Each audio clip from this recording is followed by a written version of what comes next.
Students, मैं Vinay Pratap Singh as usual YouTube platform पे आपके साथ हूँ। हम लोग आज क्लास 11th का मैथ्स पढ़ेंगे, पहला चैप्टर सेट। इससे पहले हम एक दो चीज बताना चाहेंगे। बायो ग्रुप है एंड मैथ्स ग्रुप। हमें पढ़ते वक्त किस चीज पे फोकस करना चाहिए? सिंस कि जब हम क्लास 11th में जाते हैं या क्लास 9th से जब पढ़ते हैं तो हमारा सारा टेम्परामेंट होता है अच्छी चीज़ों को गेन करना, कंसेप्ट वाइज पढ़ना।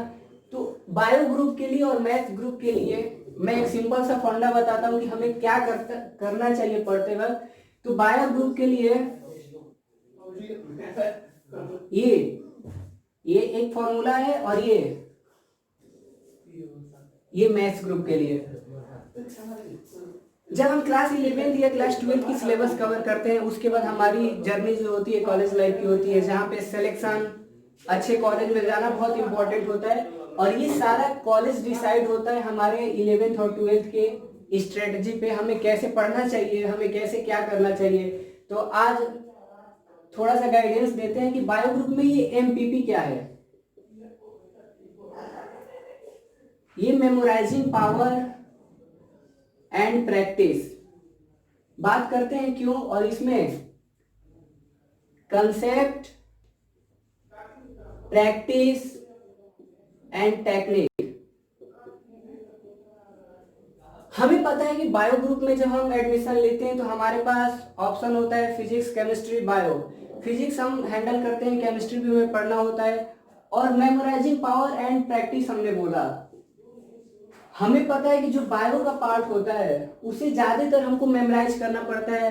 तो इसलिए हम गाइड करते हैं कि अगर आप बायो के स्टूडेंट हैं तो आपको मेमोराइजिंग पावर स्ट्रांग होना चाहिए आपका, और प्रैक्टिस करना चाहिए। तो प्रैक्टिस किस सब्जेक्ट पे करना है? तो both PCB, physics, chemistry, bio. अब थोड़ा डेप्थ की बात करें तो जो हमारा फिजिक्स होता है बायो में, जब कंपटीशन की बात करूं तो उतने डेप्थ लेवल का नहीं होता है, बट कंसेप्चुअल होता है एंड फॉर्मूला याद रहना चाहिए, तभी हम बायो ग्रुप में डिस्कस कर पाते हैं कुछ भी। इसलिए मैंने बोला कि अगर आप बायो ग्रुप के स्टूडेंट हैं तो आपको MPP याद रहना चाहिए, means memorising power and practice वहां पर होना चाहिए। बट जब हम मैथ ग्रुप की बात करते हैं जो कि बहुत ही इंटरेस्टिंग होता है और बहुत ही लॉजिकल होता है, यहाँ पे मेमोराइजिंग वाला ऑप्शन ज्यादातर नहीं रहता है। क्यों? क्योंकि आप किसी भी सब्जेक्ट की बात करो, PCM ले लो, चाहे कोई भी सब्जेक्ट हो, आपके कंसेप्ट क्लियर होने चाहिए और उस कंसेप्ट का प्रैक्टिस होना चाहिए। और उसके बाद मैंने टेक्निक बोला। फिजिक्स, केमिस्ट्री, मैथ की जब बात करते हैं वो भी मैथ्स ग्रुप के लिए, तो वहां पे तीनों पे कंसेप्ट क्लियर होना चाहिए, उसकी प्रैक्टिस अच्छे से होनी चाहिए। एंड टेक्निक बोले तो क्वेश्चन को करने में हमको क्या अप्रोच जो हमारे टाइम को सेव करेगा। जैसे विराट कोहली इतने बड़े प्लेयर है फिर भी वो हमेशा प्रैक्टिस करते हैं, अपने टेक्निक को देखते हैं कि इस शॉट को अगर खेलना है तो ये टेक्निक क्या है। तो ये क्लियरिटी है कि आपकी इस टेक्निक क्या करेगा, आपके कॉन्फिडेंस को बूस्ट करेगा। जो हमारी टेक्निक होगी हमें इतना कॉन्फिडेंस ला देगी हमारे अंदर कि हम जो कर रहे हैं वो सही है और वो सही ही जाएगा। और मैंने कोशिश किया कि साथ में चलते चलते मैथ्स के कुछ चैप्टर भी लेते चलेंगे बीच में। जैसे बहुत इंपॉर्टेंट चैप्टर है सेट है, परमुटेशन कॉम्बिनेशन है, कोनिक सेक्शन है, प्रोबेबिलिटी है, ये सब अपने 11th के बच्चों के लिए हम साथ में लेके चलेंगे फिजिक्स के। तो हम आते हैं आज के चैप्टर पे जो हमने सेलेक्ट किया है कि आज हम सेट्स पढ़ेंगे। बस ये याद रखना है कि अगर हम मैथ ग्रुप के हैं तो हमको CPT नहीं बोलना चाहिए। CPT concept, practice, technique and bio group के हैं तो MPP, मेमोराइजिंग पावर, प्रैक्टिस हमें अच्छे से होना चाहिए। अब आते हैं सेट पे। स्टूडेंट्स, जो सेट चैप्टर है ना वो बहुत इंपॉर्टेंट है।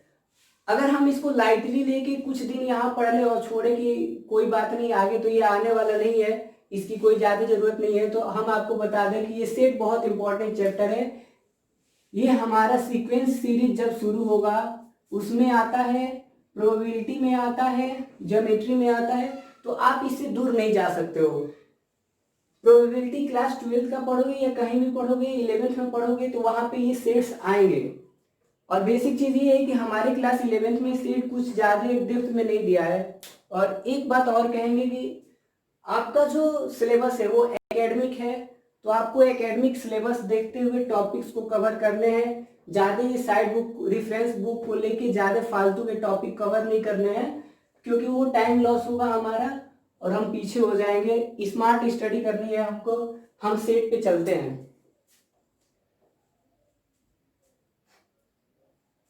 सेट क्या होता है? और आप क्लास 10th का पेपर दिए होंगे, तो जब आप एग्जाम में बैठे होंगे तो आपको set A, set B, set 1, set 2, set 3 वो मिला होगा। तो बेसिकली अगर अपने टर्म को जोड़े तो सेट क्या होता है? कलेक्शन होता है। Collection of a particular type of object, particular type of object. सबसे पहले सेट की जो डेफिनेशन आई थी, सेट की जो स्टडी किए थे जॉर्ज काउंटर सर ने किया था, और जियोमेट्री के लिए, प्रोबेबिलिटी के लिए, सीक्वेंस सीरीज के लिए हम सेट पढ़ते हैं। बहुत ही इंटरेस्टिंग चैप्टर है। आप जब पढ़ोगे तो ये रियलाइज होगा कि हमने सेट क्यों पढ़ा था। तो पहले सबसे पहली डेफिनेशन जो दी गई थी सेट की वो ये थी कि collection of a particular type of object. जब हम पार्टिकुलर टाइप ऑफ ऑब्जेक्ट को कलेक्ट करते हैं, एक साथ रखते हैं, तो हम उसको सेट बोलते हैं। जैसे हम बोले कि अल्फाबेट, तो अल्फाबेट में हमें पता है कि ए टू जेड लेटर आ जाएंगे। नेचुरल नंबर, नेचुरल नंबर की बात करें तो हमें पता है कि 1 से लेके इंफिनिटी तक आ जाएगा। तो जो कलेक्शन है, किसी पार्टिकुलर टाइप का जो कलेक्शन है, हम उसको सेट बोलते हैं। फिर कुछ दिनों बाद सेट का डेफिनेशन मॉडिफाई किया गया और ये बताया गया कि वो कलेक्शन तो होना चाहिए, लेकिन उसके साथ एक कंडीशन है कि वो वेल डिफाइंड होनी चाहिए। मतलब कि एक पार्टिकुलर कंसेप्ट पे वो चलना चाहिए, एक पार्टिकुलर फॉर्मूला उसके अंदर होना चाहिए, वेल डिफाइंड होना चाहिए। तो दूसरी डेफिनेशन क्या आई थी हमारी सेट की? A well defined collection of object of particular type,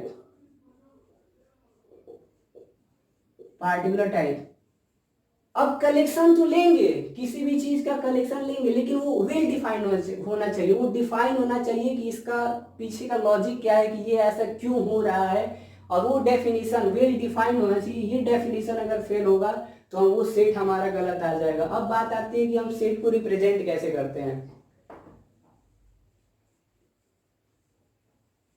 representation of set, set को रिप्रेजेंट कैसे किया जाता है? तो जो सेट को रिप्रेजेंट किया जाता है वो कैपिटल अल्फाबेट से, कैपिटल लेटर से किया जाता है। जैसे ए, बी, पी, क्यू, आप कुछ भी ले सकते हो।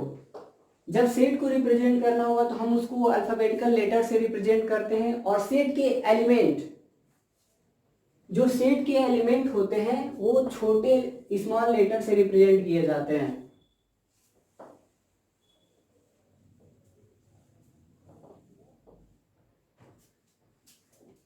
सेट को रिप्रेजेंट करते हैं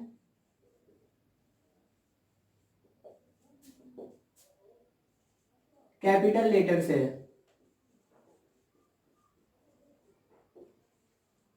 वो कुछ भी हो सकता है, ए हो सकता है, बी हो सकता है, पी हो सकता है, क्यू हो सकता है, एस हो सकता है, कुछ भी हो सकता है। और जो इसके एलिमेंट होते हैं, एलिमेंट ऑफ सेट, हम इसको रिप्रेजेंट करते हैं स्मॉल लेटर से, ए, बी, सी, डी वगैरह वगैरह जो भी हो। अब हम एक वेल डिफाइंड सेट को कैसे लिखेंगे? तो अगर हम बोले कि A equal to A, B, C, D, अब एक सेट कैसे लिखा जाता है कि ये सेट हो गया जिसका नाम ए है और इसके जो 4 एलिमेंट है, ए, बी, सी, डी, ये 4 एलिमेंट है। तो जब हम सेट की रिप्रेजेंटेशन करते हैं तो लेफ्ट साइड में सेट का नाम रखते हैं और राइट साइड में उसके एलिमेंट को करली ब्रेसेस में बंद कर देते हैं, तो वो हमारा एक सेट हो जाता है। अब इसमें बहुत सारे कंडीशन है कि अगर नेचुरल नंबर होगा, जैसे ए इक्वल टू बोल दें 1 2 3 4 डॉट डॉट डॉट ऐसे चलता जाए, तो ये नेचुरल नंबर का सेट है जिसके अंदर एलिमेंट नेचुरल नंबर के हैं, तो हम बोल देंगे कि जो सेट ए है वो नेचुरल नंबर है। ऐसे ही बहुत सारी होती हैं। और आगे आते हैं अब थोड़ा सा कि इसको रिप्रेजेंट करने के, हमने देख लिया कि रिप्रेजेंटेशन में हमारा सेट का जो एलिमेंट होता है वो कर्ली ब्रेसेस के अंदर रहता है और सेट जो होता है कैपिटल लेटर से रिप्रेजेंट करते हैं। अब आता है इसमें एक साइन आती है, उसको हम देखते हैं, बिलोंग्स टू, जिसको रिप्रेजेंट करते हैं ऐसे, एंड नॉट बिलोंग्स टू इसको रिप्रेजेंट करते हैं ऐसे। मतलब कि जैसे हम बोलते हैं कि अगर इक्वल टू है तो उसका साइन ऐसे होता है, अगर नॉट इक्वल टू की बात होती है तो उसका ये इक्वल टू और ये not equal to.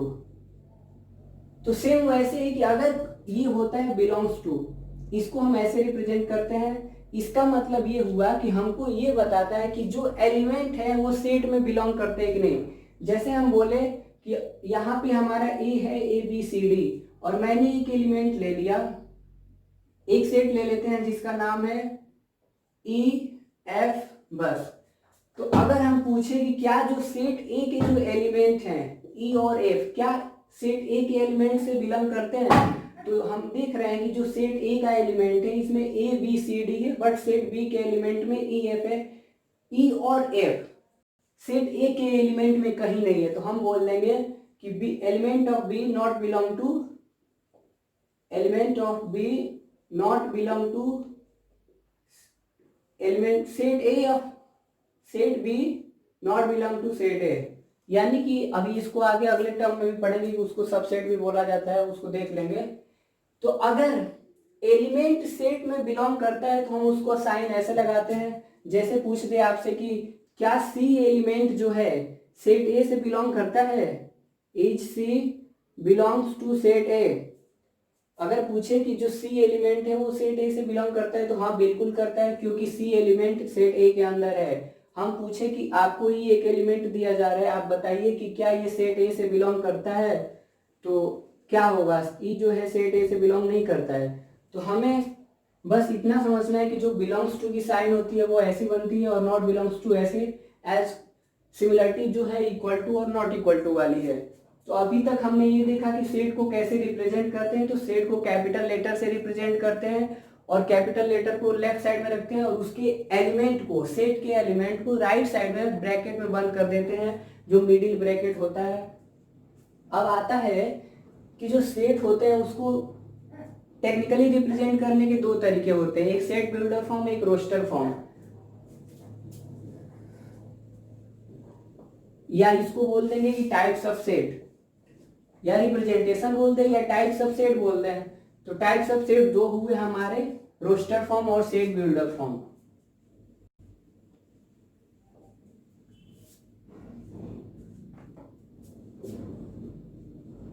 Roster form, set का रोस्टर फॉर्म क्या होता है, हमने बोला कि सेट जो होगा अब दो टाइप का हो जाएगा, एक रोस्टर हो गया, एक हमारा सेट बिल्डर। और बस इतना याद रखना है कि चाहे वो रोस्टर फॉर्म में लिखना हो चाहे सेट बिल्डर फॉर्म में हो, सेट की डेफिनेशन ये है कि वो वेल डिफाइंड होगा। अगर वो वेल डिफाइंड नहीं होता है, एक पार्टिकुलर रूल पे, एक पार्टिकुलर फॉर्मूले पे काम नहीं करता है, तो हम कह नहीं सकते कि वो सेट है। क्यों? क्योंकि उसकी डेफिनेशन क्लियर नहीं है। तो रोस्टर फॉर्म में क्या होता है, हम जो अभी पढ़े रोस्टर फॉर्म में एलिमेंट को, इसके एलिमेंट को, elements are separated by comma and close in curly braces.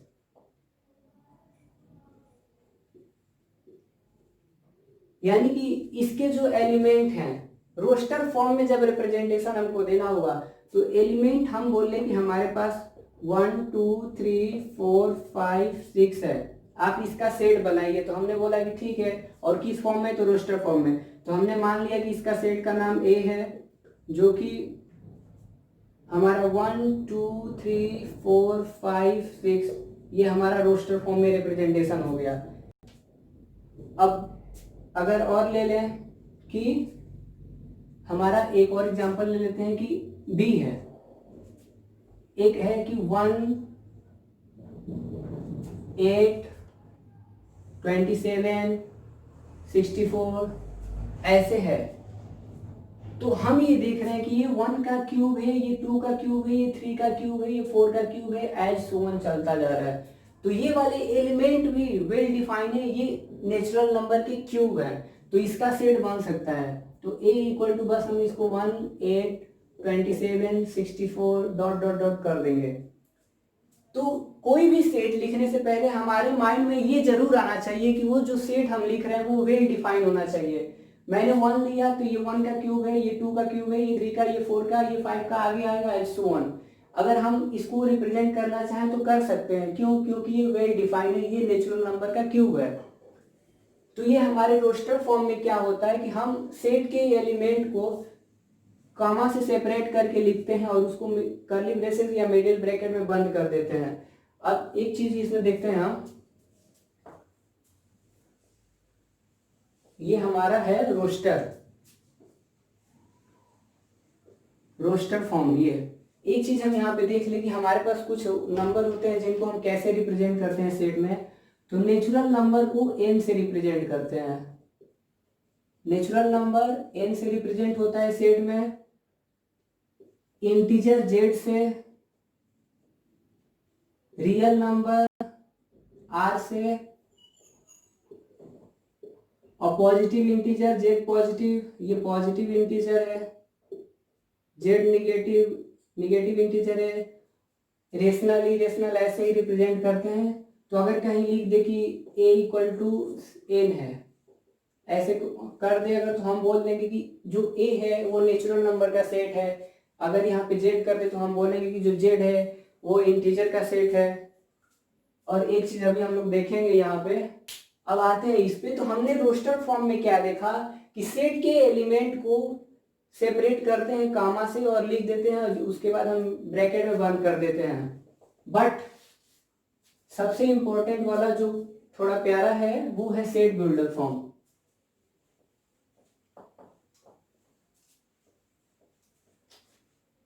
Set builder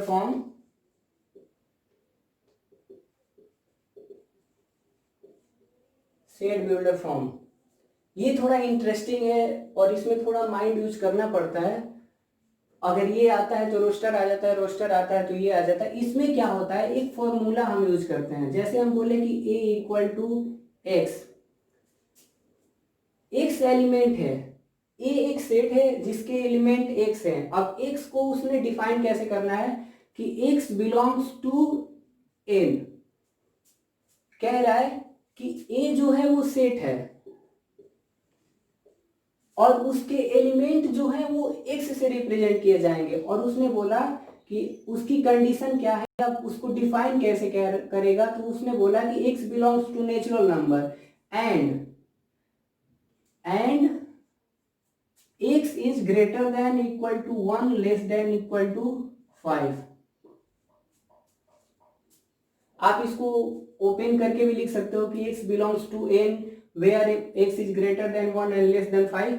आप जैसे लिखना चाहो लिख सकते हो। उसने बोला कि a एक सेट है जिसके एलिमेंट x से रिप्रेजेंट होंगे। अब देखो x यहाँ पे वेरी करेगा, x नेचुरल नंबर है और x यहाँ पे वेरी कर रहा है। क्या कि x 1 और 5 के बीच में रहेगा और 1 5 भी हो सकता है क्योंकि इक्वालिटी की साइन है दोनों साइड। तो अब इसका जो बनेगा ये हो गया। अब लेते हैं set b equal to x such that x belongs to n and x is cube of natural number, या ऐसे कर लेंगे कि इसको इधर डिफाइन कर देंगे x cube, x belong to x and x cube where x belongs to natural number. x क्या है, एक्स जो है हमारा एलिमेंट है और डिफाइन होता है एक्स क्यूब से, और यहाँ पे एक्स जो है वो नेचुरल नंबर से बिलोंग करेगा। तो इसको जब हम लिखेंगे तो बी इक्वल टू क्या होगा हमारा 1, ऊपर वाला जो बना था 8, 27, 64, 125 डॉट डॉट डॉट। उसने बोला कि एक सेट बी है जिसके एलिमेंट एक्स है, उस केस में एक्स जो है एलिमेंट जो है वो नेचुरल नंबर से बिलोंग करते हैं, और फॉर्मूला क्या डिफाइन करता है कि एक्स क्यूब है। ठीक है, फॉर्मूला क्या कहता है कि एक्स क्यूब है, यानी कि नेचुरल नंबर का आप क्यूब कर दीजिए, उसके बाद जो सेट बनेगा वही उसका रिप्रेजेंटेशन है। अब हम बोलेंगे कि हमने दो चीज पढ़ ली, एक रोस्टर फॉर्म जो कि ऐसा दिख रहा था, ये रोस्टर फॉर्म है, और ये सेट बिल्डर फॉर्म है। तो हम जब क्वेश्चंस करेंगे तो हमारे पास पहली पॉसिबिलिटी है, अभी तक जितना पढ़े हैं तो हमसे पूछेगा कि ये एलिमेंट सेट से बिलोंग करता है कि नहीं करता है। उसके बाद पूछेगा कि अगर सेट बिल्डर फॉर्म को आप रोस्टर फॉर्म में कन्वर्ट करिए, रोस्टर फॉर्म को आप सेट बिल्डर फॉर्म में कन्वर्ट करिए। तो बस हमें इतना ही याद रखना है कि सेट बिल्डर की कंडीशन क्या होती है, वो ऐसे जनरल फॉर्मूले के टर्म में दिया होगा।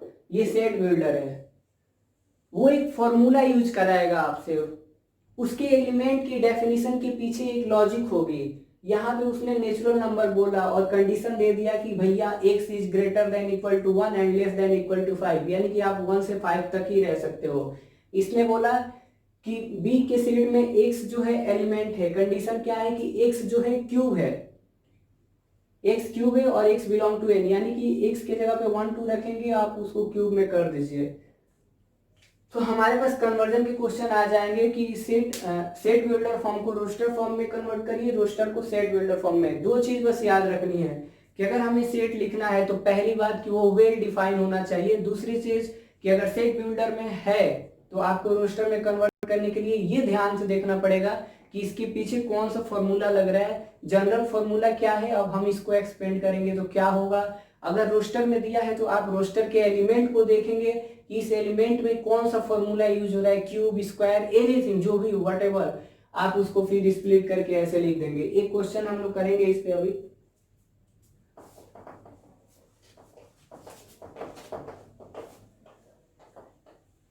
एक क्वेश्चन हम उठाते हैं जो एनसीईआरटी का है।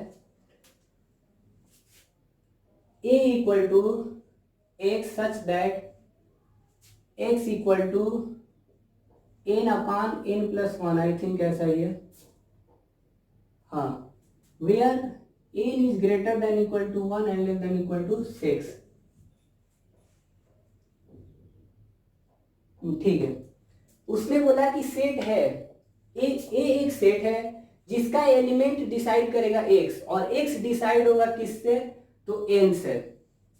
ठीक है, x डिसाइड जो होगा वो n से डिसाइड होगा, और कंडीशन क्या दी कि हम n की वैल्यू 1 और 6 के बीच ले सकते हैं, और लेकिन जब इक्वालिटी की साइन है तो आप 1 और 6 भी इंक्लूड कर सकते हो। तो अगर हमें इसको रोस्टर फॉर्म में कन्वर्ट करना हो, ये जो जनरल फॉर्मूला है सेट बिल्डर का है, इसको रोस्टर में कन्वर्ट करना हो, तो इन रोस्टर फॉर्म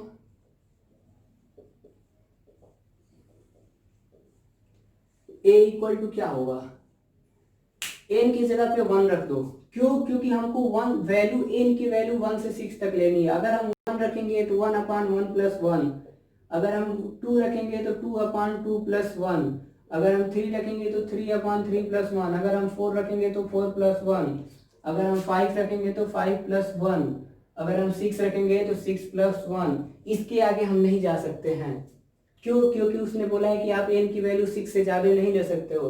अब ये क्या बना, a equal to 1 upon 2, 2 upon 3, 3 upon 4, 4 upon 5, 5 upon 6, 6 upon 7। ये हमारा रोस्टर फॉर्म में कन्वर्ट हो गया। हमें सेट बिल्डर में दिया था, हमने रोस्टर में कर दिया।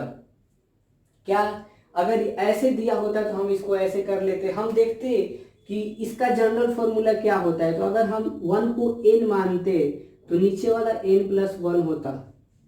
अगर हम इसको उल्टा करने जाते तो हमें इसको देख के जनरल फॉर्मूला समझना था, तो हम 1 को न्यूमरेटर में n मानते तो डिनोमिनेटर का वेरिएशन क्या होता है, n प्लस 1। न्यूमरेटर में n माने थे तो डिनोमिनेटर का वेरिएशन n प्लस 1, तो ये वही वाला आया। बस हमारे पास कन्वर्जन दे देगा कि रोस्टर से सेट बिल्डर, सेट बिल्डर से रोस्टर। एक क्वेश्चन और छोटा सा लेते हैं, ऐसा ही कि A equal to x such that x equal to n upon n square, या 1/n आ जाएगा, ऐसे नहीं रहेंगे, 1/n आ जाएगा। ठीक है, स्क्वायर ले लेते हैं, जहां पे n की वैल्यू छोटी सी लेते हैं, वेयर n इक्वल टू 3 तक जाते हैं बस, इससे ज़्यादा नहीं। तो हम अगर इसको सॉल्व करेंगे तो 1/n आएगा। अगर इसमें और माइनस लगा दे तब थोड़ा प्यारा लगेगा। ठीक है, तो इसको डिफाइन करते हैं। तो a इक्वल टू हमारा रोस्टर फॉर्म में क्या बनेगा, n की वैल्यू 1 रखेंगे तो 1/1 माइनस 1, ये 0 हो जाएगा। आई थिंक ये रॉन्ग हो जाएगा, इसके अंदर एलिमेंट चला जाएगा, गलत हो जाएगा, ये +1 कर देते हैं। तो 1 + 1 2, एंड उसके बाद n की वैल्यू 2 लेंगे तो 2 का स्क्वायर प्लस 1, n की वैल्यू 3 लेंगे तो 3 का स्क्वायर प्लस 1, हमें 3 तक ही जाना था। तो a की जो वैल्यू आई 1/2, ठीक है, प्लस 2/2 2 4 + 5, ये प्लस नहीं सॉरी, और ये 3/9 + 1 10। तो हमारे ये रोस्टर फॉर्म में कन्वर्ट हो गया। हमने माइनस लिया था तो नीचे 0 आ रहा था, समथिंग अपन 0 नॉट डिफाइन हो जाएगा फिर। तो हमें अभी तक क्या देखा कि सेट बिल्डर फॉर्म और रोस्टर फॉर्म में कन्वर्जन। बस एक चीज हमेशा याद रखना है कि सेट अगर लिखनी है तो उसकी डेफिनेशन क्लियर होनी चाहिए। जैसे यहाँ पे इसने डेफिनेशन डिफाइन कर दिया था कि एक्स ये होगा, यहाँ पे इसने डिफाइन कर दिया था कि एक्स वो होगा, यानी कि आप उसी के बेसिस पे लिखोगे। अब उसके बाद हमारा था empty set. Empty set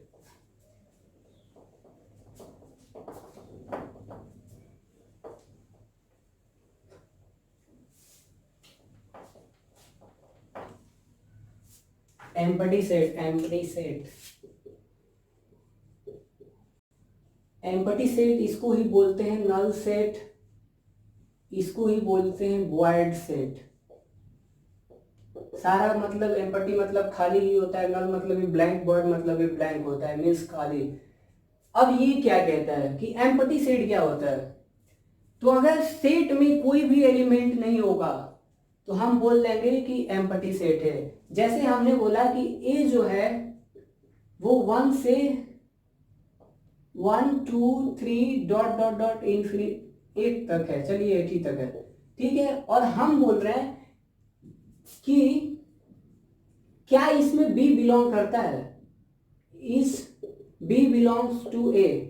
B एक अल्फाबेटिकल लेटर है, स्मॉल लेटर। तो हम पूछ रहे हैं कि क्या बी ए से बिलोंग करता है। नहीं, इसमें बी ए से बिलोंग करता ही नहीं है क्योंकि ये गलत है। तो एम्पटी सेट क्या होता है, जब कोई एलिमेंट उसमें नहीं होगा। एग्जाम्पल के लिए अगर हम बोले स्कूल में लेते हैं, स्कूल एक बड़ा सेट हो गया, स्कूल के अंदर क्लास आ गया और क्लास में मैथ के बच्चे हैं, क्लास में मैथ के बच्चे हैं, और हम आपसे पूछे कि क्लास 11th मैथ ग्रुप में क्या बायो के बच्चे होंगे। हम दो कंडीशन दे रहे हैं कि हम अपने स्कूल में एंटर करते हैं, स्कूल में एक मैथ ग्रुप है एक बायो ग्रुप है, और हम पूछे कि एट ए टाइम, एक ही टाइम पे क्या मैथ के बच्चे बायो ग्रुप में हो सकते हैं, बायो के बच्चे मैथ ग्रुप में हो सकते हैं जब उनकी क्लास रेगुलरली चल रही होगी। तो वो तफरी वाला नहीं कि हम क्लास बंक करके दूसरे क्लास में जाके बैठ जाए, उस पर नहीं, ये वेल डिफाइंड है कि आपकी स्कूल रन कर रही है तो क्या ये पॉसिबल है कि मैथ का स्टूडेंट बायो ग्रुप में और बायो का स्टूडेंट मैथ ग्रुप में पाया जाए जब आपकी क्लास चल रही होगी तब। तो उस केस में क्या होगा, उस केस में ऐसी कंडीशन ही नहीं पाई जाएगी, तो हम बोल देंगे कि वो फाई है, उसमें ऐसे कोई एलिमेंट नहीं है जो ऐसा वेल डिफाइन कर रहे हैं। तो एम्पटी सेट जो होता है हम उसको ब्लैंक से रिप्रेजेंट करते हैं ऐसे, या a इक्वल टू फाई से। अगर एम्पटी सेट की बात करें तो उसको ब्लैंक से या फाई से रिप्रेजेंट करते हैं, means no element. Empty set वो सेट होता है जिसमें कोई एलिमेंट नहीं होता है, और इसको ऐसे रिप्रेजेंट करिए आप, या इसको आप फाई से रिप्रेजेंट करिए। आई थिंक फाई ऐसे ही लिखते हैं, ये चाहिए फाई, ठीक है। एम्पटी सेट वो सेट होता है जिसमें कोई एलिमेंट नहीं होता है और वो कंडीशन आपको दे देगा कि आप बताइए एम्प्टी सेट इसमें क्या होगा। अब इसमें आगे कोई चीज थी क्या, हाँ, finite and non finite set. बस एम्प्टी सेट पहचानने का तरीका ये है कि उस सेट में एलिमेंट होने नहीं चाहिए अकॉर्डिंग टू डेफिनेशन। जब आपको सेट डिफाइन करेगा तो उस डेफिनेशन के अकॉर्डिंग अगर सेट में एलिमेंट नहीं होते हैं तो हम बोल देंगे कि ये एम्प्टी सेट है। अब फाइनाइट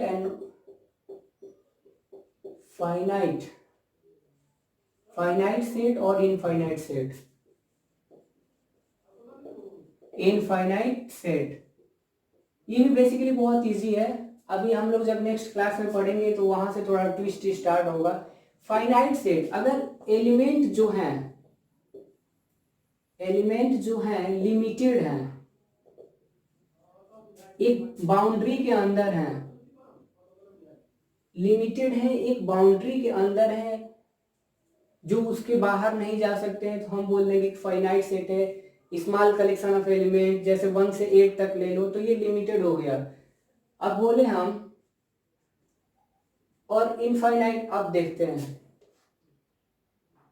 फाई क्या था, तो एम्प्टी सेट या ऐसे, ये एम्प्टी सेट, तो ये जो है फाइनाइट सेट है, ये जो है फाइनाइट सेट है। क्यों? क्योंकि फाई मतलब कुछ नहीं होना, मतलब वो भी डिफाइन कर रहा है ना, वो सेट को डिफाइन कर रहा है कि इसके कोई एलिमेंट नहीं है, तो इसको हम ले लेते हैं फाइनाइट सेट के अंदर। इनफाइनाइट सेट आप कुछ भी ले लीजिए जो खत्म नहीं होता है, तो उसके अंदर आ जाएगा इनफाइनाइट सेट।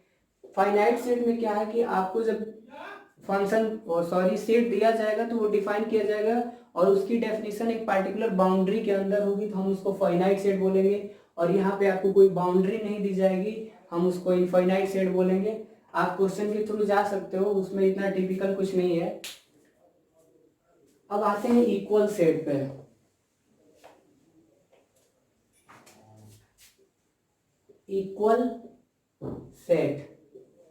इक्वल सेट में क्या होता है, इक्वालिटी मतलब हमें पता है कि if A equal to B then हम कह सकते हैं कि ए बी के बराबर है। अब क्या है कि इक्वल सेट में element of set A is equal to element of set B, या ये कह दे कि सेट ए के एलिमेंट, यानी कि नंबर ऑफ एलिमेंट बोल लो या एलिमेंट, या ये कह लो कि जो सेट ए में एलिमेंट है वो सेट बी में होना चाहिए। Element of set A should और करके ये कब होगा, if element of set A is present in set B. जब ए के सारे एलिमेंट बी के सेट बी वाले सेट में होंगे तो हम बोलेंगे कि ये इक्वल सेट है। मे भी ऑर्डर इधर उधर हो सकता है, जैसे हम बोले कि ए इक्वल टू 1 2 3 4 है एंड बी इक्वल टू 3 1 3 2 1 4 है, तो हम पूछे कि क्या ए और बी इक्वल है, इज ए बी इक्वल। अगर हम पूछे तो कंडीशन क्या थी इक्वल सेट की, कि सेट ए के एलिमेंट सेट बी में होने चाहिए, सेट ए के एलिमेंट सेट बी में होने चाहिए, ऑर्डर में भी चेंज हो जाए। तो हमने देखा कि 1 2 3 4 1 2 3 4 यानी कि ए के सारे एलिमेंट बी में है, तो हम बोल देंगे कि ये इक्वल सेट है। तो equal element of set A is equal to element of set B कब होगा, जब element of set A is present in set B. तो हम इसको ऐसे इसको देखते हैं, इक्वल सेट बहुत इजी है, और जब हमें कोई सॉल्व करना होगा तो उसकी कंडीशन में बस अप्लाई कर देंगे तो हमारी वैल्यू आ जाएगी। आई थिंक कुछ क्वेश्चन दिए हैं उसमें, तो बस क्वेश्चन करने से पहले लॉजिक हमेशा माइंड में रखना है कि इसके पीछे लॉजिक क्या था, और सेट की डेफिनेशन तो भूलनी ही नहीं है कि वेल डिफाइन होना चाहिए। अगर वो वेल डिफाइन नहीं होता है तो वो सेट है ही नहीं। इक्वल सेट हो गया, उसके बाद था हमारा बाउंड्री। देख लेते हैं, बाउंड्री पढ़ते हैं। इक्वल सेट हो गया, सबसेट एक बार देख लेते हैं। सबसेट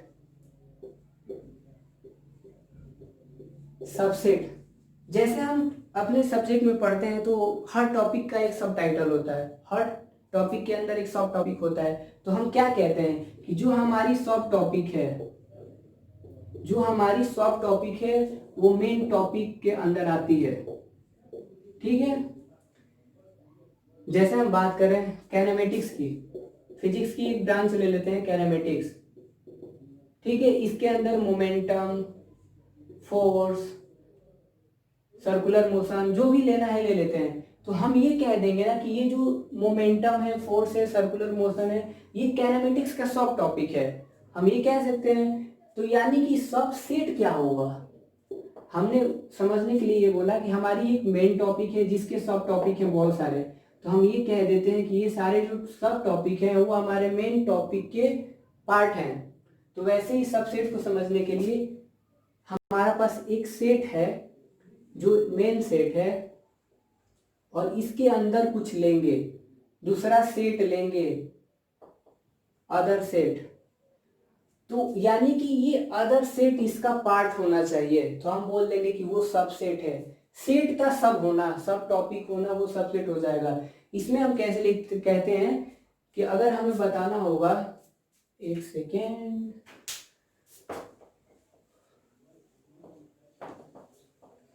एक हम बात करते हैं, जैसे हमको बताना हो कि ए इज सबसेट ऑफ बी, कह रहा है कि अगर हमें डिफाइन करना होगा कि define A subset of B, subset को ऐसे रिप्रेजेंट करते हैं। ठीक है, यानी कि किसका सबसेट बोला है, कि बोला है कि ए जो है बी का सबसेट है, यानी कि जो बी है वो गार्जियन समझ लेते हैं इसको, जो बी है वो गार्जियन है, और जो ए है वो फैमिली मेंबर है। ठीक है, तो हम ये कह देंगे ना कि गार्जियन या पूरा फैमिली ले लो, सॉरी थोड़ा सा डेप्थ क्लियर होना चाहिए। हमने बोला कि बी जो है वो फैमिली है, टोटल फैमिली है किसी भी घर की, और जो उसमें से ये हम है, ये हम है। तो हम अपने फैमिली के अंदर आते हैं, तो हम अपने फैमिली के पार्ट हुए, तो हम बोल देंगे कि मैं इस फैमिली का पार्ट हूँ। यानी कि अगर सिर्फ सबसेट को डिफाइन करना होगा तो सबसेट ए बोलेगा कि भैया मैं सेट बी का पार्ट हूँ। जैसे हम बोले कि A equal to 1 2 3, B equal to 1 2 3 4 5 6। मैंने एक सेट ए लिया 1 2 3, एक सेट लिया 1 2 3 4 5। तो इसने बोला कि सबसेट का मतलब है कि जिसके बारे में बात करें उसका पार्ट होना, मतलब कि मैं अपने फैमिली का पार्ट हूँ, मैं अपनी फैमिली का फैमिली मेंबर हूँ, तो बोल दूंगा कि ये मेरी फैमिली है। तो ये बोल रहा है कि अगर मैं बी का सबसेट हूँ, यानी कि मेरे सारे एलिमेंट सेट बी में होने चाहिए। सबसेट का मतलब क्या है कि बी का, ए का सारे एलिमेंट सेट बी में होना चाहिए। तो 1 2 3, सेट ए में कितने एलिमेंट है 1 2 3, तो क्या सेट ए इसमें बिलोंग करता है, 1 2 3 सेट बी में है, तो हाँ 1 2 3 सेट बी में है, तो हम कह देंगे कि yes A is subset of B. ठीक है, मीन्स दैट कि जब भी सबसेट की बात होगी तो कोई बड़ा होगा, उसके अंदर छोटा वाला आएगा। अब आते हैं उसके बाद, अगर नहीं होगा सबसेट, अब हम बोले कि अगर हमको बी सबसेट ए डिफाइन करना हो तब बी सबसेट ए, यानी कि बी के सारे element of B must be present in element of A, element of B must be present in set A. अगर हमें ये डिफाइन करना होगा कि बी ए का सबसेट है, यानी कि बी के सारे एलिमेंट सेट ए में होने चाहिए, तो होगा। अगर नहीं होता है तो हम बोल देंगे कि B is not subset of A, यानी कि नॉट हमारा ऐसे ही लगता है। अब एक चीज कि अगर ए के सारे एलिमेंट बी में प्रेजेंट है और बी के सारे एलिमेंट ए में प्रेजेंट है, तो हम उस केस में कहते हैं कि ए इक्वल टू बी। हम क्या कह रहे हैं कि अगर ए के सारे एलिमेंट सेट बी में है और सेट बी के सारे एलिमेंट सेट ए में है, तो हम कह देंगे कि set A is equal to set B. जैसे यहाँ पे ले गए कि A equal to 2 4 6, B equal to 2 4 6 2 4 6, तो A is subset of B, B is subset of A. क्यों? क्योंकि ए के सारे एलिमेंट बी में है, बी के सारे एलिमेंट ए में है, तो this implies set A equal to set B. और set A equal to set B क्या कहता था कि हमारे जो एलिमेंट है वो दोनों सेट में होने चाहिए। तो 2 4 6 इसमें भी है, 2 4 6 इसमें भी है, तो सेट अगर इक्वालिटी की डेफिनेशन भी हो जाती है कि अगर एलिमेंट प्रेजेंट है तो वो इक्वल होगा। अब आता है क्या, और जो फाई होता है, जो एम्पटी सेट होता है, जो फाई या एम्पटी सेट वो सारे सेट का सबसेट होता है। इसमें एम्पटी सेट है, दिख नहीं रहा है, लेकिन अगर बताना होगा तो बिल्कुल है, क्योंकि लिखे चाहे ना लिखे कोई फर्क ही नहीं पड़ता है। फाई को उसके अंदर लिखे चाहे ना लिखे कोई फर्क नहीं पड़ता है, क्योंकि वो उसके अंदर पहले से है। तो जो एम्पटी सेट होता है, जो वॉइड सेट होता है, वो सारे सेट का सबसेट होता है। तो हमने अभी तक ये देखा कि सबसेट में क्या होता है, कि देख लेंगे कि किसके रिस्पेक्ट में कह रहा है। तो कंडीशन क्या है कि सारे एलिमेंट प्रेजेंट होने चाहिए। अगर दोनों में एलिमेंट इक्वल हैं, दोनों में प्रेजेंट है, तो हम उस केस में बोल देते हैं कि सेट इक्वल है। और एक चीज याद रखना है कि जो हमारा एम्पटी सेट होता है, जो हमारा वॉइड सेट होता है, वो सारे सेट का सबसेट होता है, यानी कि एम्पटी सेट हर सेट में होता है। अभी इतना याद रखना है। अब एक आता है power set.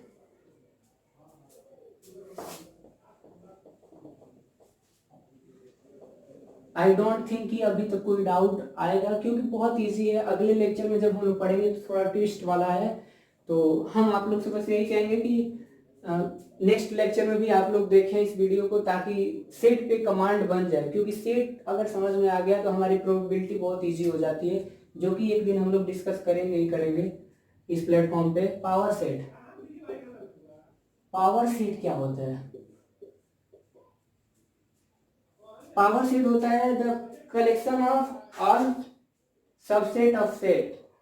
Collection of all subset, जब किसी सेट का सबसेट होगा, ए इक्वल टू 1 2 ले लेते हैं, ठीक है, किसी सेट का सबसेट होगा और मैं उस सारे सबसेट को एक जगह कलेक्ट कर लेता हूं, तो हम उसको पावर सेट बोलेंगे। Collection of all subset of set, जब हम सारे सबसेट को एक साथ कलेक्ट कर लेते हैं तो उसको हम बोलते हैं ये पावर सेट है। अब जैसे, अब सबसेट क्या होता था कि एलिमेंट का होना, और जो एक चीज याद रखना है कि जो पावर सेट होता है उसके एलिमेंट जो होते हैं वो सेट की तरह बिहेव करते हैं। मींस 1 एक सेट है, 2 एक सेट है। पावर सेट के रिस्पेक्ट में अगर देखें तो अब हम बात करें कि हमने देखा कि सबसेट को कलेक्ट करना है, किसको? सबसेट को। तो इस ए का सबसेट क्या होगा? इस ए का सबसेट अगर बोले सबसेट ऑफ ए, तो सबसे पहले चीज जो हर जगह आ जाता है दौड़ के, वो फाई, क्योंकि फाई सबका सबसेट होता है। अब हम बात करें ए की, तो ए जो एलिमेंट है, पहली चीज याद रखना है कि पावर सेट में जो एलिमेंट होता है वो सेट की तरह बिहेव करता है, यानी कि जो 1 है अब वो एक सेट बन गया है, ठीक है, 1 जो है एक सेट बन गया है। तो क्या हम ये कह सकते हैं ना कि अब जो ये होगा जी, जो ये 1 एलिमेंट है वो इसका सबसेट है? बिल्कुल है। क्यों? क्योंकि अगर ये मान लेते हैं कि ये अलग सेट है, एक ट्रीट कर ले कि ये अलग सेट है, यानी कि इस सेट का एलिमेंट सेट ए में प्रेजेंट है, तो ये सबसेट हुआ कि नहीं हुआ? तो इसका एक ये हो गया, ऐसे ही इसका 2 हो जाएगा। और हम ये भी जानते हैं कि जो सेट होता है वो खुद का सबसेट होता है। तो ये हमारा 1 2, एक बार इसको एक्सप्लेन कर लेंगे। तो पावर सेट इसके कितने हुए? 1 2 3 4, ठीक है, ये हमारे पावर सेट हो गए। पी ए जिसको रिप्रेजेंट करते हैं पी ए से, ठीक है, पावर सेट को रिप्रेजेंट करते हैं पी, या जो सेट का नाम होगा वो, ठीक है। हमने क्या बोला कि जब सारे सबसेट को, सारे पॉसिबल सबसेट को एक साथ कलेक्ट कर लेते हैं तो हम उसको पावर सेट बोलते हैं। तो उस केस में हमें, हमारे माइंड में सबसे पहले आया कि चाहे कुछ हो जाए, फाई जो होगा सबसेट होगा ही होगा, यानी कि फाई खुद से पहले से ही वो सबसेट के फॉर्म में है। और एक इंफॉर्मेशन पावर सेट ये देता है कि जो पावर सेट के एलिमेंट होते हैं वो खुद में एक सेट होते हैं। तो इसलिए हमने बोला कि ये ए जो होगा वो एक सेट की तरह बिहेव करेगा, 2 जो होगा वो सेट की तरह बिहेव करेगा। तो फिर ये अगर सेट है, तो क्या इसका एलिमेंट 1 सेट ए में नहीं है। यानी कि ये जो है, जो अगर इसका नाम बी रख दें तो बी जो है ए का सबसेट होगा। फिर दूसरे वाले की बात करें 2, अगर 2 एक सेट है तो क्या 2 का, अगर इसका नाम सी है तो सी अगर एक सेट है जिसका एलिमेंट 2 है, तो क्या ये 2 एलिमेंट सेट ए में नहीं है। तो ये भी इसका क्या होगा, सबसेट होगा। फिर आता है कि जो सेट होता है, जो पावर सेट होता है या जो भी सेट होता है वो खुद का सबसेट होता है, खुद का सबसेट होता है। अब ये भी खुद का है, लेकिन हम एक चीज भूल गए बताना कि सेट को लिखते समय एलिमेंट को रिपीट नहीं करते हैं, ठीक है। तो ये खुद में एक सबसेट है, ये भी खुद में एक सबसेट है, लेकिन बेसिकली हम इसको लिख चुके हैं इसलिए हम इसको फिर से लिखेंगे नहीं। और जो सेट होता है वो खुद का सबसेट होता है, यानी कि 1 2 भी है, यानी कि पावर सेट इसके कितने हो गए 5 1 2 3, 5 1 2 1 2। तो हम देख रहे हैं कि हमारे पावर सेट के लिए हम एक सेट लिए थे जिसका नाम ए था, जिसमें 2 एलिमेंट्स हैं, और हमें पावर सेट निकालना था। और पावर सेट कितना आ रहा है 1 2 3 4, यानी कि अगर एन पी ए निकालना हो, सॉरी एन पी ए निकालना होगा कि हमारे कितने पावर सेट बनेंगे, तो हमारा पावर सेट डिफाइन करेगा कि आपके एलिमेंट कितने हैं। अगर हम इसको बोलें कि m इक्वल टू 2, यानी कि इस सेट ए में कितने एलिमेंट है 2, जिसका नाम हमने m रख दिया, तो हमारे नंबर ऑफ पावर सेट कितने बनेंगे 2 की पावर m, यानी कि ये क्या हो गया number of power set. Number of power set n, number of power set equal to 2 का पावर m। m क्या है number of element in set, given set, ठीक है। गिवन सेट में कितने एलिमेंट हैं वो हमारा, जैसे हम बोले कि अगर B equal to Bombay equal to 1 2 3 है, ठीक है, बॉम्बे इक्वल टू 1 2 3 है, तो आप इससे पूछे कि एन पी बी कितना होगा, तो बस 2 का पावर 3, यानी कि 2 2 जा 4 2 जा 8 इसके सेट सबसे पावर सेट होंगे। इसके पावर सेट कितने होंगे 8। अब कैसे, एक 5 हो जाएगा, एक 1 2 3 हो जाएगा, टोटल 4 हो गए, एक 1 2 एक 2 3 टोटल 6 हो गए, एक 2 3 एक 3 1 6, और फिर एक ये वाला लास्ट वाला 8। हमने क्या बोला कि अगर b इक्वल टू 1 2 3 है, यानी कि b वाले सेट में कितने एलिमेंट हैं तो 3, यानी कि m की वैल्यू यहाँ पे क्या है 3, उस फॉर्मूले में रख देंगे तो हमारा जो पावर सेट आएगा वो कितना आएगा 2 की पावर 3, यानी कि 8। अब वो फिर पावर सेट क्या है, तो एक 5 तो होगा ही होगा, और जो सारे सेट होते हैं वो सब सेट होते हैं, तो 1 एक हो गया, एक 2 हो गया, एक 3 हो गया, एक बार इसको ले लेंगे, एक बार इसको ले लेंगे, एक बार इसको ले लेंगे, तो ये 1 2 3 4 और 4, तो यानी कि 1 2 2 3 3 1 हो गया। एक सेट होता है वो खुद सबसेट होता है, यानी कि 1 2 3 टोटल 8 आ गए, देख लो 1 2 3 4 5 6 7 8, बस पावर सेट में ये होता है। तो जब हम नेक्स्ट क्लास में आएंगे हम बेसिकली ये कोशिश करेंगे कि इस सेट चैप्टर को मैक्सिमम 3 और 4 लेक्चर में ख़त्म कर दें। आज इसमें यही देखते हैं। तो हमने बहुत प्यार से सारी चीज़ों को देखा कि सेट क्या होता है, तो वेल डिफाइन होना चाहिए, फिर रिप्रेजेंटेशन कैसे होता है, तो मिडिल ब्रैकेट के अंदर अल्फ़ाबेटिकल और मतलब क्या बोलते हैं उसको बिग लेटर से रिप्रेजेंट करते हैं, और इक्वालिटी का कंडीशन लगा के मिडिल ब्रैकेट के अंदर रहता है। फिर हमने देखा कि सेट बिल्डर और रोस्टर फॉर्म होता है, रोस्टर में हम कामा लगा के सेपरेट करके लिख देते हैं, फिर सेट बिल्डर में एक फॉर्मूला एक जनरल टर्म आता है जिसकी बेसिस पे वो डिफाइन होता है।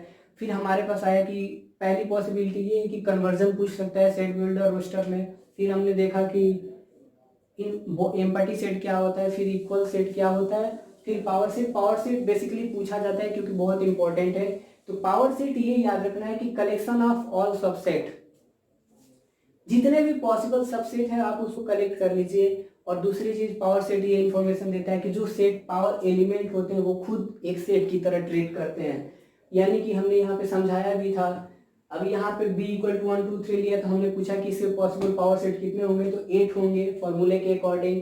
फिर वो कौन से होंगे, तो 5 तो होगा ही होगा, फिर 1 होगा, फिर 2 होगा, फिर 3 होगा, फिर 1 2 2 3 3 1 फिर 1 2 3, दैट इज टोटल 8। तो बेसिकली हम बस ये कहेंगे आप लोग से कि इस चैनल का सब्सक्रिप्शन बढ़ाइए ताकि ये ज़्यादा बच्चों तक जाए, ताकि हम इस प्लेटफॉर्म पे जो कर रहे हैं अपने स्टूडेंट्स के लिए वो बेनिफिशियल हो। अगर आपको कोई प्रॉब्लम आता है तो हम टेलीग्राम का लिंक इस डिस्क्रिप्शन में दे देते हैं, आप वहाँ पे हमसे पूछ सकते हो या यहाँ पे कमेंट बॉक्स में जाके बता सकते हो, और हम उसको फिर एज गाइडेंस के थ्रू जो हमें करना होगा हम वीडियो के थ्रू एक्सप्लेन कर देंगे। Thanks for watching.